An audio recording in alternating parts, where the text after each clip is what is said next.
Welcome back to another exciting episode of Cyber Defense TV. I'm your host, Gary Miliefsky, and the publisher of Cyber Defense Magazine. Sitting in my hot seat today is Richard Sands. Rich Sands is the CISO, the Chief Information Security Officer of an amazing cybersecurity company, Cyble, CYBLE.com. We're going to talk today about cyber threats, the bad actors, what's going on in the deep, dark web. Rich, welcome to the hot seat. Thanks, Gary. Really appreciate it. Looking forward to it. Yeah, so it's talk about deep dark web. It's dark out there. There are so many. Not that I go into the dark web often, but I've had to, and I've had people ask me questions about it, and I've seen, medical records for sales by the hundreds of thousands, and corporate secrets for sale, and tools for sale to attack others, and it goes on. And so much data, billions of records are for sale if you add up everything across the whole dark web. Which means we're probably at risk every day, and the bad guys are usually one step ahead of us. What can you do to help us with this problem, Rich? No, Gary, you're spot on. There's a lot of information that's sitting out there in the dark web, relevant to you as an individual and to organizations. So what Cyble is a cyber threat intelligence organization where we help businesses and organizations and governments understand what their risk is out there, what are threat actors saying about them, what information is for sale, what credentials into their ERP systems and HR systems may exist out there. So we monitor the dark web all the time, continuously, using a combination of human intelligence, automated scraping, machine learning modules, and basically we ingest a whole bunch of information that we could provide to our clients to help them understand what their risks are, and obviously being pragmatic about that and making sure you're giving them actionable information that they can leverage. Now, would this include, for example, geopolitical information, maybe a company's in a certain country or operating in places that, now there's cyber warfare happening, and maybe there's some new cyber nation state attacks or cyber terrorists that might be planning things. Can you collect that kind of intel as well? So we do collect different types of intelligence depending on our audience. So we have a product called Cyble Hawk, which is focused on governments and law enforcement agencies. So that type of information would go in there. We have Cyble Vision, which is focused primarily on the enterprises. And we have AmIBreached, which is focused on consumers, you as an individual. So we do have specialists in each of those areas to help make sure the information we collect is very valuable to you, the intended audience. Rich, hold on a minute. The AmIBreached website, that's you guys? That's us. Yeah. And that'll tell a person what?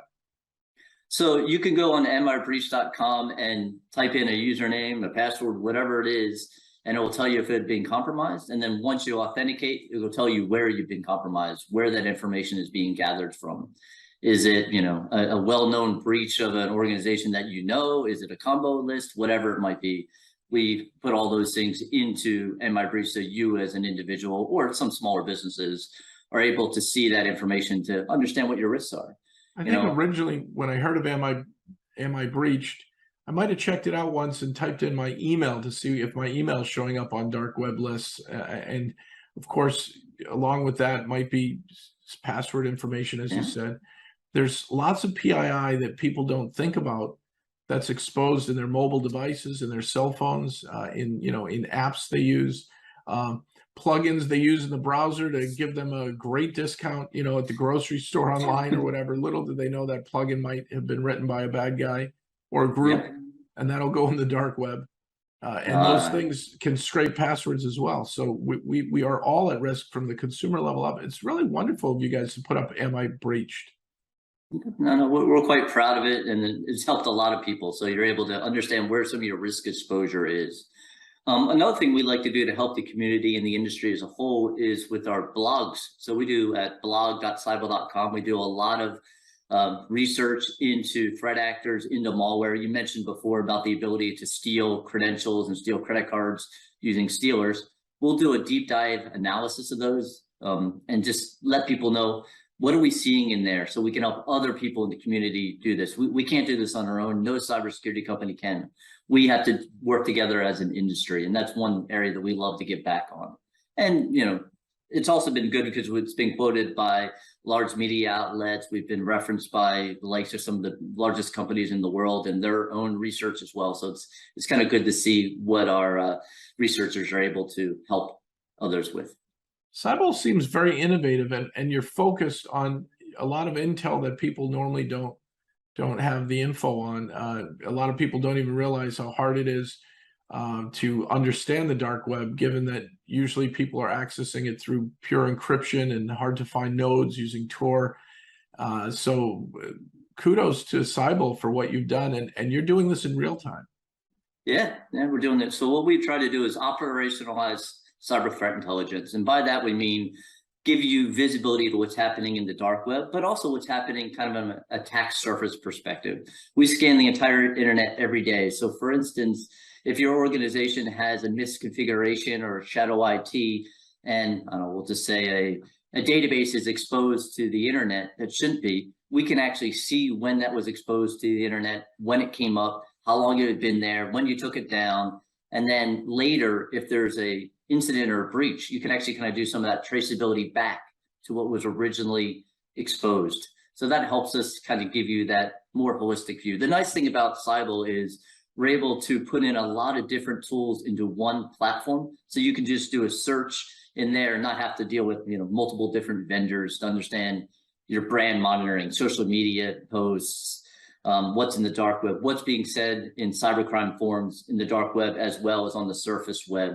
We look at all that. Think of us as a search engine for the dark web, where you can put keywords in and get results back across what's in Tor, what's in a cybercrime forum, what's in social media, what is out there in terms of on your infrastructure or your shadow IT. So it gives you a good holistic view from an outside looking in perspective. Which that's amazing. And again, I haven't heard of any company focusing on the dark web with real-time threat intel other than Cyble.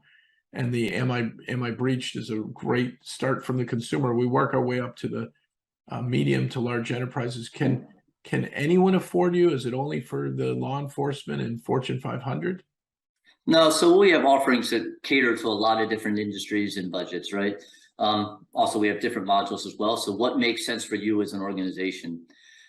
We have clients that are some of the largest companies in the world. We have startups, right, that want to make sure they protect their intellectual property. So we're able